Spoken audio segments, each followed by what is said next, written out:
नमस्कार दोस्तों, मधुर कथाएं चैनल पर एक बार फिर से आपका हार्दिक अभिनंदन है। तो आज की मेरी कहानी का शीर्षक है भूल का सुधार। तो चलिए शुरू करते हैं आज की अपनी ये कहानी।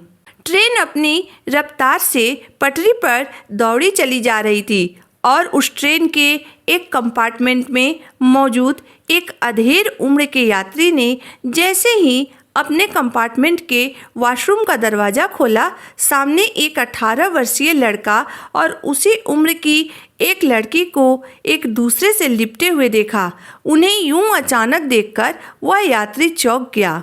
आप लोग वॉशरूम में क्या कर रहे हैं? इतना सुनते ही दोनों हड़बड़ाकर एक दूसरे से अलग हो गए, लेकिन हाथ में हाथ डाले चुपचाप खड़े रहे। यह लड़की रो क्यों रही है? सामने खड़ी लड़की को अपने आंसू पोंछते देख वह यात्री पूछ बैठा। तब उस लड़के ने कहा, अंकल, हमने स्लीपर का टिकट कटवाया था, लेकिन जल्दीबाजी में एसी बोगी में चढ़ गए हैं। लड़का अपनी लड़खड़ाती हुई आवाज़ में इतना ही बता सका, लेकिन उसकी बात सुनकर वह यात्री मुस्कुराया और बोला, कोई बात नहीं, अगले स्टेशन पर आप लोग अपना बोगी बदल लेना। यह कहते हुए उस यात्री ने उन दोनों को वॉशरूम से बाहर लाकर अपनी सीट पर जगह दी। दोनों बैठ गए, लेकिन लड़की अभी भी रो रही थी। तभी उस कंपार्टमेंट में मौजूद एक महिला ने उस यात्री से अब तक का मामला समझ उस लड़के से पूछ लिया, यह कौन है आपकी? लड़का बोला, जी बहन है। लग तो नहीं रहा है। महिला को उन दोनों के हाव भाव सहज नहीं लगे और महिला की निगाहों का सामना करता लड़का थोड़ा घबरा गया और बोला, जी दोस्त है। दोस्त है या गर्लफ्रेंड है? लड़का बोला, जी गर्लफ्रेंड है। यह रो क्यों रही है? लड़का चुप रहा, लेकिन महिला ने उससे फिर से पूछा, तुम दोनों घर से भागकर कहीं जा रहे हो क्या? लड़का अपनी नज़रें झुकाए अभी भी चुप रहा, लेकिन लड़की का मन भीतर से खराब होने लगा। उस महिला ने उस लड़की को पीने के लिए पानी दिया और उसकी पीठ सहलाकर उसे सहज महसूस करवाने की कोशिश करने लगी, परंतु लड़का अभी भी हाथ बांधे नज़रें झुकाए बैठा रहा। वैसे तुम दोनों जा कहाँ रहे हो? महिला ने उस लड़के से सवाल किया। मुंबई। वहाँ जॉब करते हो? नहीं, मैं अभी पढ़ाई करता हूँ। मुंबई में? नहीं, पटना में। क्या पढ़ाई करते हो? लड़का बोला, बीए फर्स्ट ईयर में हूँ। और यह लड़की, यह भी मेरे साथ ही है। तुम्हारी क्लासमेट है? हाँ, यह मेरी क्लासमेट है। लड़के ने स्वीकृति में सर हिलाया। लेकिन मुंबई जा कहाँ रहे हो तुम लोग? दोस्त के पास। क्या तुम इस लड़की की जिम्मेदारियां संभाल लोगे? हाँ, क्योंकि हम इसको बहुत प्यार करते हैं। लड़के ने अपने बगल में बैठी लड़की की ओर देखते हुए बोला, लेकिन लड़की अभी भी अपनी नज़रें झुकाए रोती रही। फिर उस महिला ने लड़की की तरफ देखते हुए कहा, तुम्हारी तबीयत खराब लग रही है। अगर अभी तुम्हें उल्टी हो जाएगी तो क्या यह लड़का तुम्हारी उल्टी अपने हाथों से साफ करेगा? नहीं ना। उस महिला का सवाल सुनकर लड़का और लड़की दोनों कुछ बोल न सके, बस चुप्पी साधे रहे।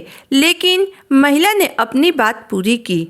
लेकिन तुम्हारी माँ ने तुम्हारे जन्म से लेकर जब तक तुम बड़ी नहीं हो गई तब तक अपने हाथों से तुम्हारे सारे गंदगी को साफ किया होगा, क्योंकि वह तुमसे बहुत प्यार करती हैं। तुम्हारे पापा ने तुम्हें कितने अरमानों के साथ पाला होगा, तुमसे कितनी उम्मीद होगी उन्हें, लेकिन तुम लोगों ने उनके सारे अरमानों पर, सारे उम्मीदों पर पानी फेर दिया। उस महिला की बात सुनकर लड़की ने अपना सर झुका लिया।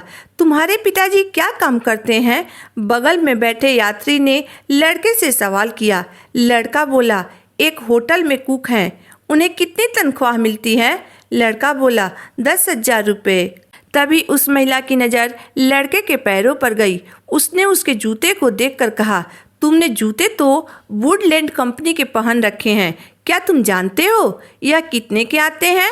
लड़के ने अपनी डबडबाई आंखों को भरसक छुपाने की कोशिश की, लेकिन छुपा नहीं पाया। फिर उस महिला ने उस लड़के को समझाया, तुम्हारे पिताजी तुम्हारी हर ख्वाहिश अपनी छोटी सी तनख्वाह से पूरे करने की कोशिश करते होंगे ताकि तुम एक अच्छा इंसान बन सको, लेकिन जब उन्हें पता चलेगा कि तुम अपनी पढ़ाई छोड़कर एक लड़की को अपने साथ लेकर कहीं भाग गए हो तो सोचो उन पर क्या बीतेगी। यह सुनते ही उसके साथ बैठी लड़की फपक फपक कर रो पड़ी। ट्रेन धीमी हो रही थी, शायद कोई स्टेशन आने वाला था। लड़की सीट से उठकर कंपार्टमेंट के दरवाजे की ओर भागी, लेकिन लड़का हथेली से अपना चेहरा छुपाए सीट पर ही बैठा रहा। बगल में बैठे यात्री ने लड़के के कंधे पर अपना हाथ रखा और बोला, बेटा अभी तुम्हारी उम्र पढ़ लिख कर अपना करियर बनाने का है, लेकिन अगर वह लड़की अपने घर वापस लौटकर अपने माता पिता के साथ पुलिस में जाकर तुम पर बहला फुसला कर भगा ले जाने का कंप्लेन लिखवा देती है तो तुम्हारा तो पूरा भविष्य अंधकारमय हो जाएगा। तभी एक हल्के झटके के साथ ट्रेन रुक गई। वह लड़का अपनी हथेलियों से अपनी आंखों को पोंछ सीट छोड़कर और हाथ जोड़कर उठ खड़ा हुआ और बोला, धन्यवाद, आप लोगों ने मेरी आंखें खोल दी। मैं अब अपनी भूल सुधार लूँगा। वह लड़का कंपार्टमेंट के दरवाजे की ओर लपका, जहाँ से वह लड़की उसका साथ छोड़कर पहले ही उतर चुकी थी। लड़का भी ट्रेन से उतर गया। वो दोनों नादानी में हुई अपनी भूल को मुंबई जाती ट्रेन में ही सुधार चुके थे और वह दोनों घर वापसी की ट्रेन पकड़ने के लिए फिर से साथ में चल पड़े। तो दोस्तों, आज की मेरी कहानी यहीं तक थी।